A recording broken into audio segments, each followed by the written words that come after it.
We are here again in the girls' room. Okay, you will see the window. You will see the window,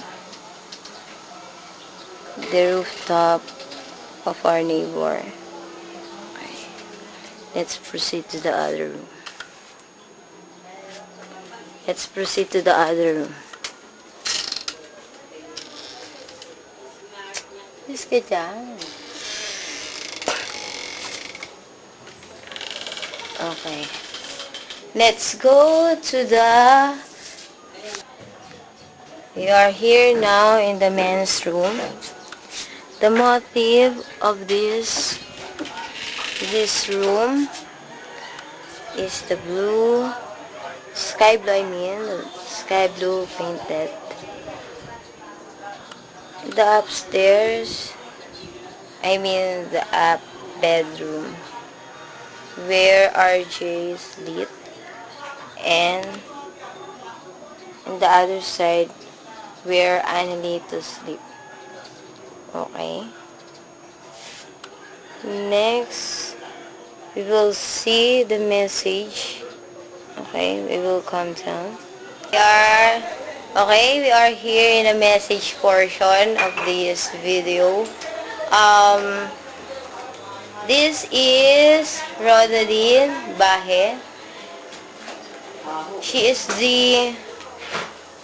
the girl, small girl we're talking about, and she now study at Pag-asa Elementary School, where RJ, Mary Rose, and all of us study in our elementary years.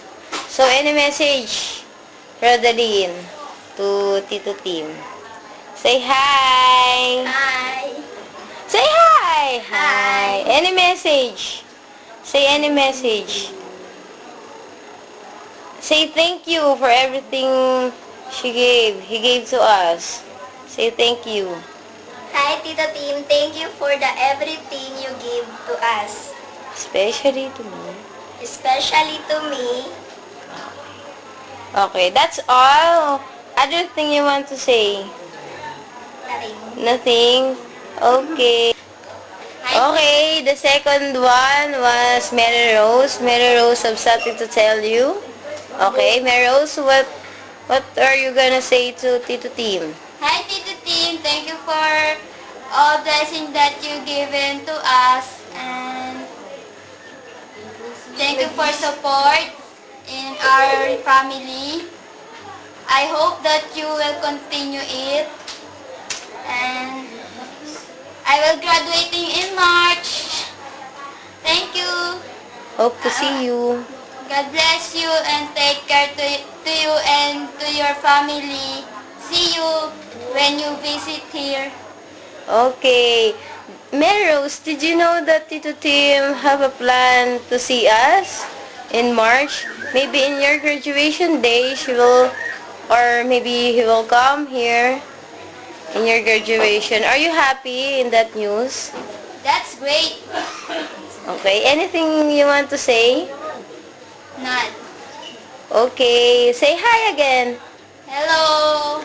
Okay. Okay. This is Angelo. Do you remember him?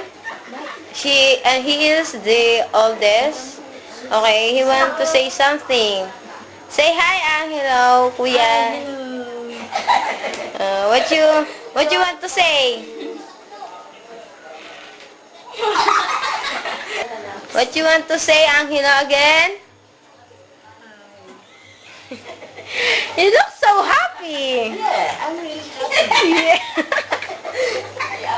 Ang masasabi ko lang ay ako po ang kapatid ng mga konsilyer na tricycle ang naghahanap buhay ng tricycle na binigay mo para sa amin. Wow, good. So, anything you want to say? Another? Any?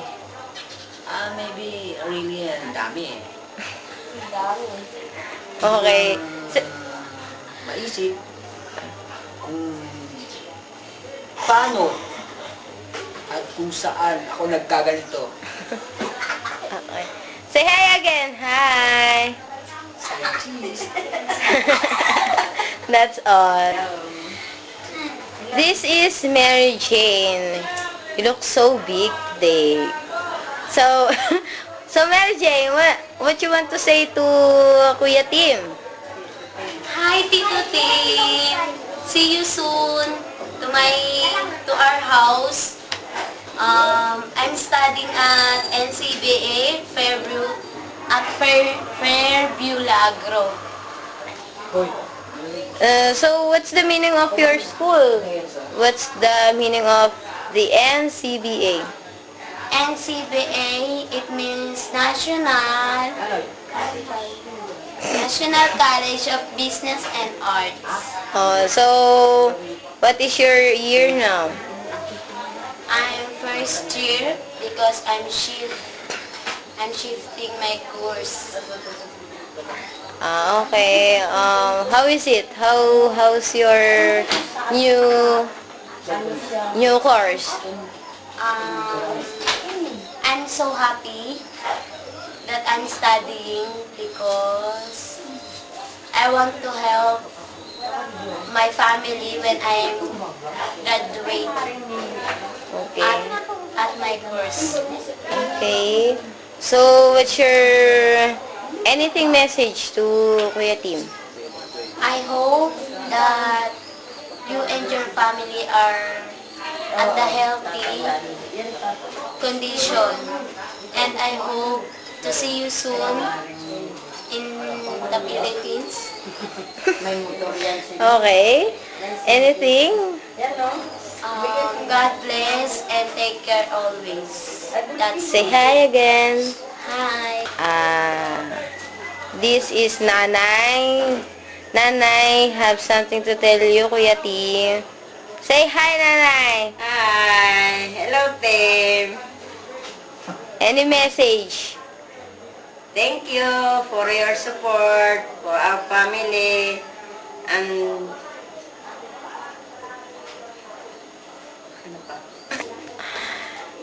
Nanay has not that good in English, so I want to say something to you in Tagalog or in a Filipino.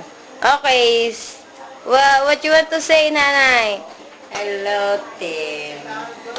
Maraming salamat sa pagtulong mo sa amin, sa aming pamilya, at huwag kang magsasawa sa pagtulong sa amin. At salamat sa lahat-lahat. Sana pagpalain ka ng may kapal. Salamat. Sana umuwi ka. Ayun. Yun na. Okay, this is the last and final video. It is the message of Tatay and the high five man, RJ. Okay, what you want to say about Kuya Tim? Tatay. Say hi, Tatay. Kumusta? What you want to say? Ano sabihin? Salamat! Anything.